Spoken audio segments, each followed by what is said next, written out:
Assalamualaikum warahmatullahi wabarakatuh. Sahabat-sahabat tercinta yang dirahmati Allah, kali ini saya akan membacakan sebuah hadis riwayat Bukhari. An Ibni Abbas radhiyallahu anhuma qala marron nabiyyu sallallahu alaihi wasallam bihaitim min hitanil madinati aw Makkah.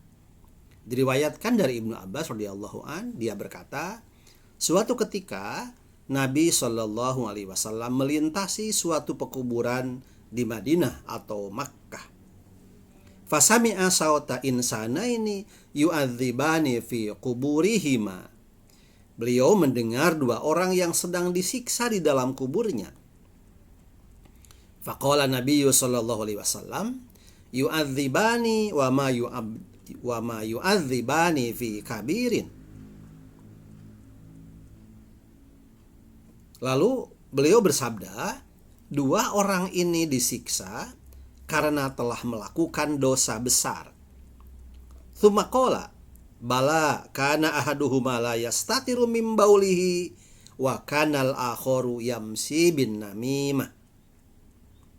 Sabda beliau selanjutnya, memang benar. Yang satu tidak membersihkan diri sehabis kencing, dan yang satu lagi selalu menyebarkan fitnah permusuhan atau adu domba atau namimah. Tsumma da'a bi jaridati rotbatin. Kemudian Nabi SAW meminta sebatang pelepah kurma yang basah. Fakasaroha kisrotain. Lalu beliau memotongnya menjadi dua. Fawado'a ala kulli qabrin minhuma kisrotan. Kemudian beliau menancapkannya di masing-masing dua kubur tersebut. Faqila lahu. Ada seorang sahabat yang bertanya, "Ya Rasulullah, lima fa'alta hadza?" Wahai Rasulullah, kenapa engkau melakukan hal ini? Qala, la'allahu ayyukhaffifa anhuma ma lam yaibasa. Beliau menjawab, semoga siksa keduanya diringankan selama pelepah kurma tersebut masih basah. Sahabat-sahabat tercinta yang dirahmati Allah, hadis ini memberi pelajaran kepada kita. Yang pertama, harus berhati-hati untuk membersihkan air kencing kita. Ketika kita kencing, bersihkan kubulnya atau hasafahnya atau farjinya.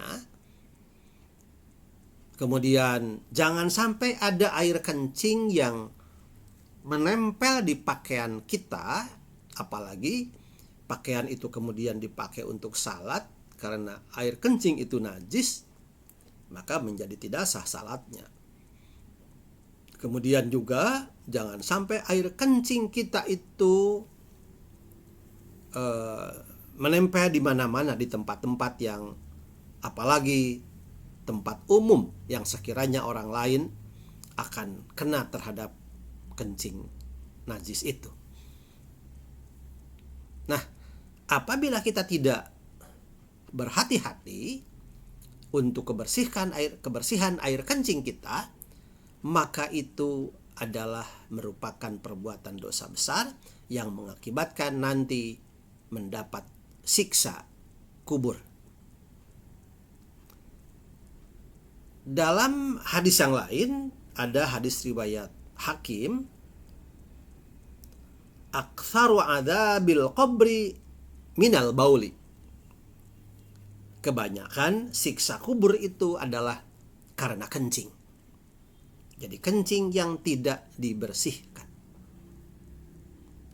Yang kedua, yang menyebabkan seseorang mendapat siksa kubur itu adalah perbuatan namimah atau mengadu domba atau menciptakan permusuhan, fitnah. Nah, sekarang ini banyak orang yang melakukan perbuatan itu dengan cara memfitnah. Dan itu keduanya baik tidak berhati-hati dalam air kencing. Yang kedua juga permusuhan atau namimah itu merupakan dosa besar. Dalam Al-Quran mengenai namimah ada dalam surat Al-Qalam ayat 11, hammazim masya'im binamim, yakni yang banyak mencela, yang kian kemari menghambur fitnah. Dan dalam Al-Quran ayat 1 surat Al-Humazah, wailul likulli humazatil lumazah. Jadi al-humazah, al-lumazah adalah orang yang suka mengumpat dan juga pencela. Itu akan mendapat kecelakaan di neraka Wil. Nah, dengan hadis ini kita harus berhati-hati terhadap kedua perbuatan tersebut. Karena Rasulullah telah membuktikan sendiri ketika melewati pekuburan, dua orang ini sedang mendapat siksa kubur. Dan Rasulullah memberi syafaat, tapi dengan cara menancapkan pelepah kurma yang masih basah. Dan Rasulullah mengatakan bahwa dengan perbuatan ini, dengan pelepah kurma yang ditancapkan itu, semoga Allah meringankan siksa selama pelepah kurma itu masih basah. Berarti kalau pelepah kurma itu sudah kering kembali, maka siksa kubur akan berjalan kembali. Naudzubillah. Karena itu mari kita ambil pelajaran dari hadis ini untuk berhati-hati mengenai najis air kencing.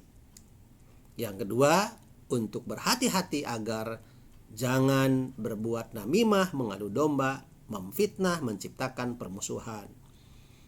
Demikian yang dapat saya sampaikan. Terima kasih. Wabillahi taufiq wal hidayah, wallahul muwaffiq ila aqwamit thoriq.